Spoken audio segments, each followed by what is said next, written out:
ஒவ்வொரு சீசனும் இந்தியாவுக்கு புதுசா ஃபார்மிங் சவால்கள் வந்துட்டே இருக்கு அண்ட் ஃபர்டிலைசர் இண்டஸ்ட்ரி நல்லாவே இதை ஹேண்டில் பண்றாங்க. ஃபார்மிங் எஃபிஷியன்டா இருக்கணும் அண்ட் சஸ்டைனபிளா இருக்கணும் அப்படின்னு சொல்லிட்டு அந்த மாதிரி இரண்டு மேஜர் போட்டியாளர்கள் இந்த மார்க்கெட்ல தான் இன்னைக்கு பார்க்க போறோம். சம்பால் ஃபர்டிலைசர்ஸ், அதுக்கப்புறம் பராதீப் பாஸ்பேட்ஸ். சம்பால் ஃபர்டிலைசர்ஸ் தான் இவங்க தான் இந்தியாவுடைய டாப் யூரியா மேக்கரா இருக்காங்க.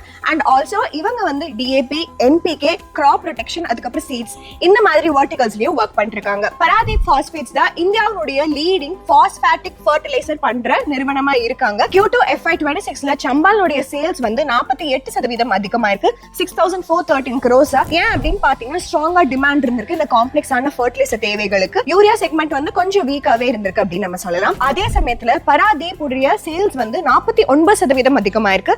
6872 crores. மெயினா ஏன்னு பாத்தீங்கன்னா 30% வால்யூம்ல ஜம்ப் இருந்ததுனால தான். ரெண்டு நிறுவனங்களுமே ப்ராஃபிட்ல வளர்ச்சி பார்த்திருக்காங்க. ஆனா ஹை இன்ட்ரெஸ்ட் காஸ்ட்னால பராதீப்போட நெட் மார்ஜின் 5% தான் இருந்திருக்கு. சம்பாலோடது ஆல்மோஸ்ட் டபுளா இருந்திருக்கு, 10%. சம்பால் நிறுவனத்துக்கு ரிஸ்க் என்னன்னு பாத்தீங்க அப்படின்னா டைட்டரா யூரியா பாலிசி வளர்ந்துட்டே இருக்கு. Subsidy reforms.